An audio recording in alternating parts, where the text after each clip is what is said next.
అనారోగ్యంతో కొట్టుమిట్టాడుతున్న తన భర్తను చూసేందుకు అవకాశం కల్పించాలంటూ కువైట్లో ఇబ్బందులు పడుతున్న అన్నమయ్య జిల్లా వీరబల్లి మండలం కొత్తపేటకు చెందిన సంధ్యారాణి కన్నీటితో మొరపెట్టుకున్నారు.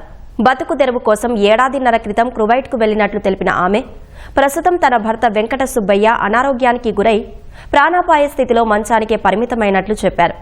కువైట్లో తనను బంధించి చిత్రహింసలకు గురి చేస్తున్నారంటూ బాధితురాలు కన్నీరు మున్నీరుగా విలపించారు. సీఎం చంద్రబాబు, మంత్రులు పవన్, లోకేష్ తనను రక్షించాలని ఆమె వేడుకున్నారు. ఇందుకు సంబంధించిన ఓ వీడియో వైరల్గా మారింది. సంధ్యారాణి రాక కోసం ఆమె 2 పిల్లలు, ప్రాణాపాయ స్థితిలో కొట్టుమిట్టాడుతున్న భర్త వెంకట సుబ్బయ్య ఎదురు చూస్తున్నారు. ప్రభుత్వం స్పందించి సంధ్యారాణిని స్వదేశానికి రప్పించాలని గ్రామస్తులు కోరుతున్నారు. నా పేరు సంధ్య. నేను కోయిట్లో ఉంటున్నాను. కోయిట్కి వచ్చి సంవత్సరంన్నర అయింది. తనాదులు తీసుకొని వేరే ఇంటికి వచ్చాను.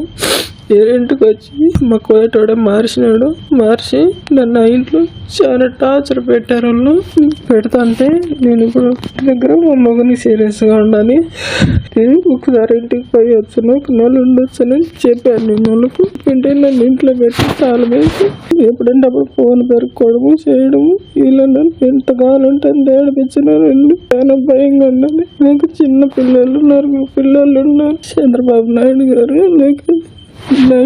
పవన్ కళ్యాణ్ గారు నన్ను కాపాడండి ప్లీజ్. నన్ను నుంచి బయటపడండి. నా బిడ్డలతో నన్ను కలపండి. మీకు దండం పెడతాను.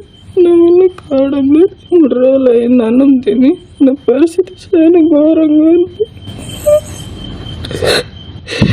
నన్ను కాపాడండి ప్లీజ్. చంద్రబాబు నాయుడు గారు నన్ను కాపాడండి.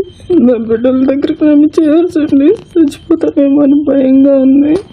బిడ్డలతో మాట్లాడుకోవాలంటే ఇచ్చారు అని చెప్పి మళ్ళీ తీసుకుంటారు.